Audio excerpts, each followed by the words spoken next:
Hello দেয়া, আসসালামু আলাইকুম। কেমন আছেন সবাই? ইন্টারেস্টিং একটা বিষয় আপনাদের সাথে শেয়ার করি। সেটা হচ্ছে আপনি ধরেন অ্যাফিলিয়েট মার্কেটিং করতে চাচ্ছেন। কিন্তু আমরা যেই ভুলটা সর্বপ্রথম এখানে করি সেটা হচ্ছে অফার কোনটা নিবো বা কী ধরনের অফার নিলে আমারটা প্রফিটে থাকবে সেটা আমি বুঝতে পারি না। তো এই ক্ষেত্রে আজকে আমি বলবো ধরেন আপনি একটা অফার প্রমোট করতে চাচ্ছেন। সেক্ষেত্রে যদি ডক্টর ক্যাশের ক্ষেত্রে যদি হয় সেক্ষেত্রে এমন অফার চুজ করবেন যে অফারের পে আউট মিনিমাম 15 থেকে $20 উপরে। চিন্তা করেন, ধরেন আপনি একটা অফার প্রমোট করলেন, সেই অফারের পে আউট হচ্ছে $5। সেই অফারের ধরেন কনভার্সন রেট হচ্ছে 2%। তার মানে হচ্ছে 100 জন সেই প্রোডাক্টটাতে দেখে যদি ক্লিক করে 2 জন মাত্র প্রোডাক্টটা কিনে বা কনভার্ট করে। তাহলে আপনার 100টা ক্লিকের জন্য ধরেন আপনার খরচ হয়ে গেল অলমোস্ট, ধরেন আপনার খরচ হয়ে গেল $20।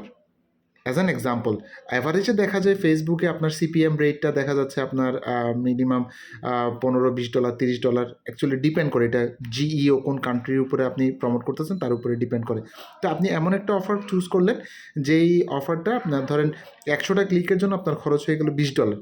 তো আপনি এখান থেকে কনভার্সন পাইলেন 2টা, আপনার ইনকাম 5 করে মাত্র $10 ইনকাম হলে তার মানে আপনি $10 লসে আছেন। উল্টা আপনি যদি এমন অফার চুজ করতেন যে অফারের পে আউটটা হচ্ছে $30, তাহলে আপনি চিন্তা করেন আপনার যদি কনভার্সন রেট এখনও যদি 2%ই যদি হয়, তাহলে আপনি চিন্তা করেন 2টা কনভার্সনে এক একটার পে আউট যদি $30 করে হয়, আপনি ইনকাম করলেন $60, $60 ইনকাম করলেন।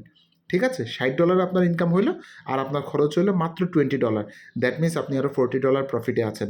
তো এই ক্ষেত্রে হচ্ছে আপনি যেটা করবেন সেটা হচ্ছে অবশ্যই এমন অফার চুজ করবেন যে অফারের পে আউটটা যত বেশি হয় তত বেটার, এবং সেই অফারের ল্যান্ডিং পেজটা যেন আপনার কাস্টমারকে কনভিন্স করতে পারে এমন হয়। অর্থাৎ এমন ল্যান্ডিং পেজ আপনাকে চুজ করতে হবে বা তৈরি করতে হবে যেই ল্যান্ডিং পেজটা কাস্টমারের মনের কথা ধরতে পারে বা বুঝতে পারে বা মনের কথা নিয়ে তার আবেগটাকে যেন টাচ করতে পারে। অর্থাৎ কাস্টমার কখনো প্রোডাক্ট কিনে না, একটা জিনিস মাথায় রাখবেন, কাস্টমার কখনো প্রোডাক্ট কিনে না।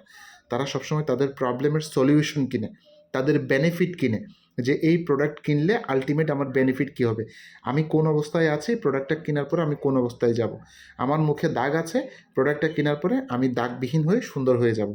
এটা হচ্ছে মূল থিওরি। আপনাকে আপনার অ্যাড বলেন, আপনার ল্যান্ডিং পেজ বলেন, এটা এটা অবশ্যই আপনাকে বলতে হবে আপনার অ্যাডে এবং আপনার ল্যান্ডিং পেজে। এবং এই জিনিসটা যদি আপনি করতে পারেন তাহলে 100% আপনার কনভার্সন রেট ইনক্রিজ করবে এবং আপনি ভালো আর্নিং করতে পারবেন। তো এটা বলার ছিল। ইনশাল্লাহ পরের ভিডিওতে অবশ্যই পেজে ফলো দিয়ে সাথে থাকেন। পরের ভিডিওতে ইনশাল্লাহ আমি দেখাবো কীভাবে আপনি ফেসবুকের অ্যাড ক্রিয়েটিভগুলো খুঁজে বের করবেন ডক্টর ক্যাশের জন্য। সেগুলো ইনশাল্লাহ দেখাবো। তো সে পর্যন্ত সবাই ভালো থাকেন। ধন্যবাদ সবাইকে। আসসালামু আলাইকুম।